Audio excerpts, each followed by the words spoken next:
welcome to Christmas Eve.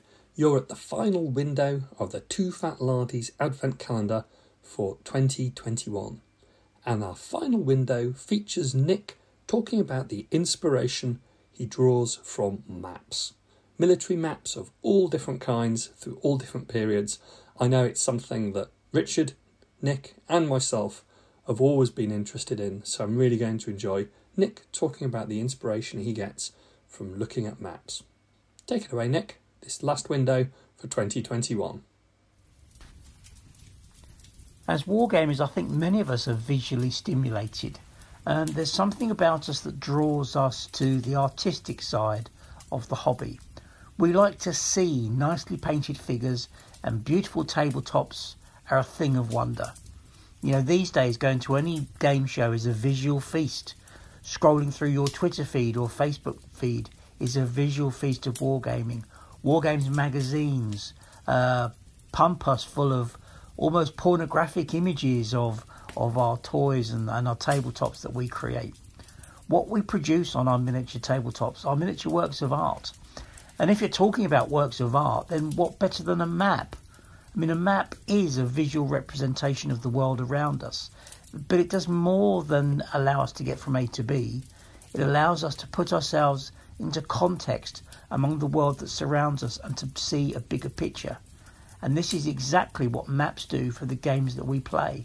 They allow us to put those games into context among the world that surrounds our campaign and to see that bigger picture.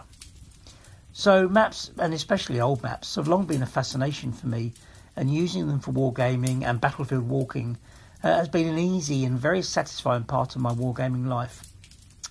I remember as a young teenage wargamer that I would spend many hours sketching maps. And when I look back on this, it's actually something I used to do before I knew I was a wargamer.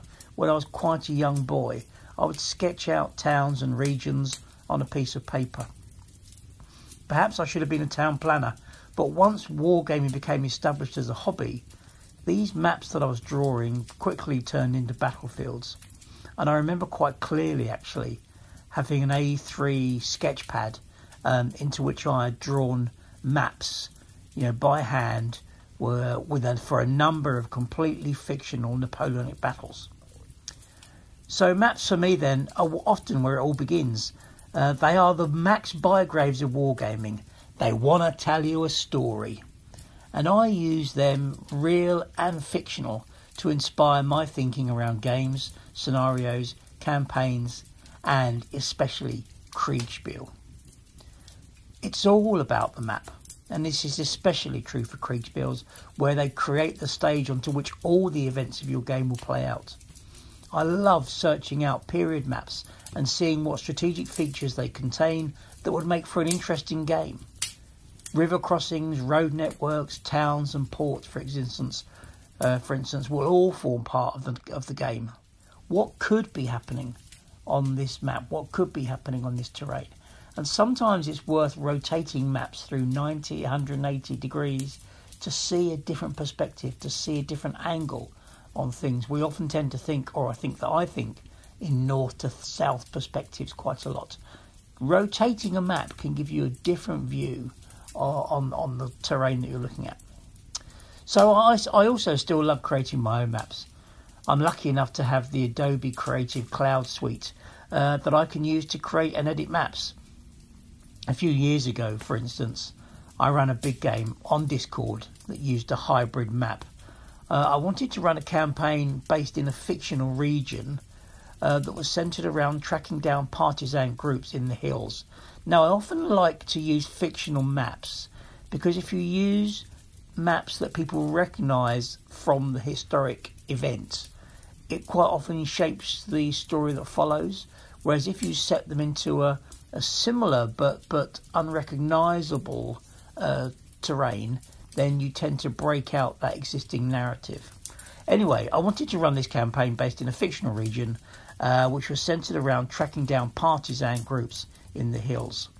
So the feel I was looking for was in the style of Yugoslavian or Greek partisans, and I was seeking a map that gave an interesting balance of hills, that sprinkled that around with some potentially interesting targets.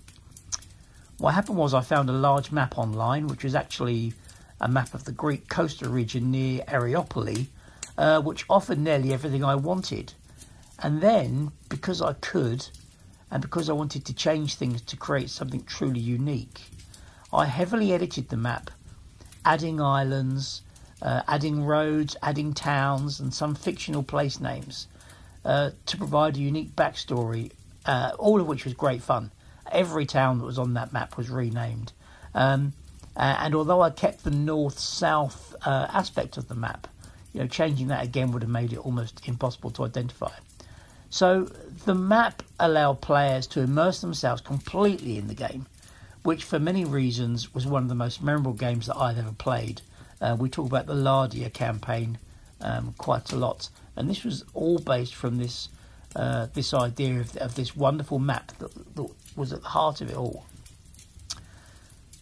Maps bring balance as well to any game. Terrain plays a massive part in the balance of any action, making a mockery of any point system.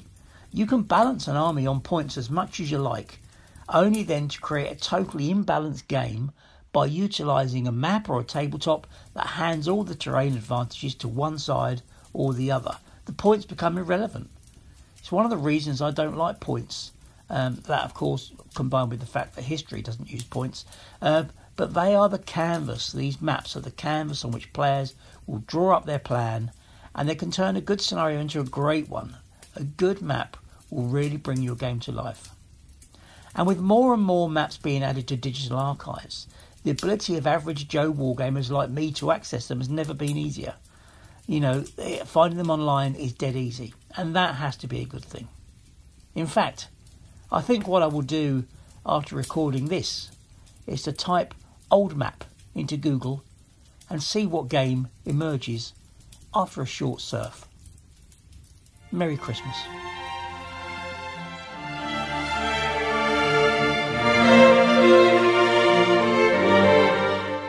Thank you very much for listening to all of these 24 Advent windows from myself, Richard, and from Nick.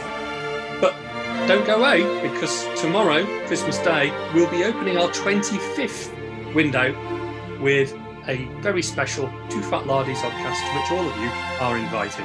Hope to catch you there for Christmas lunch.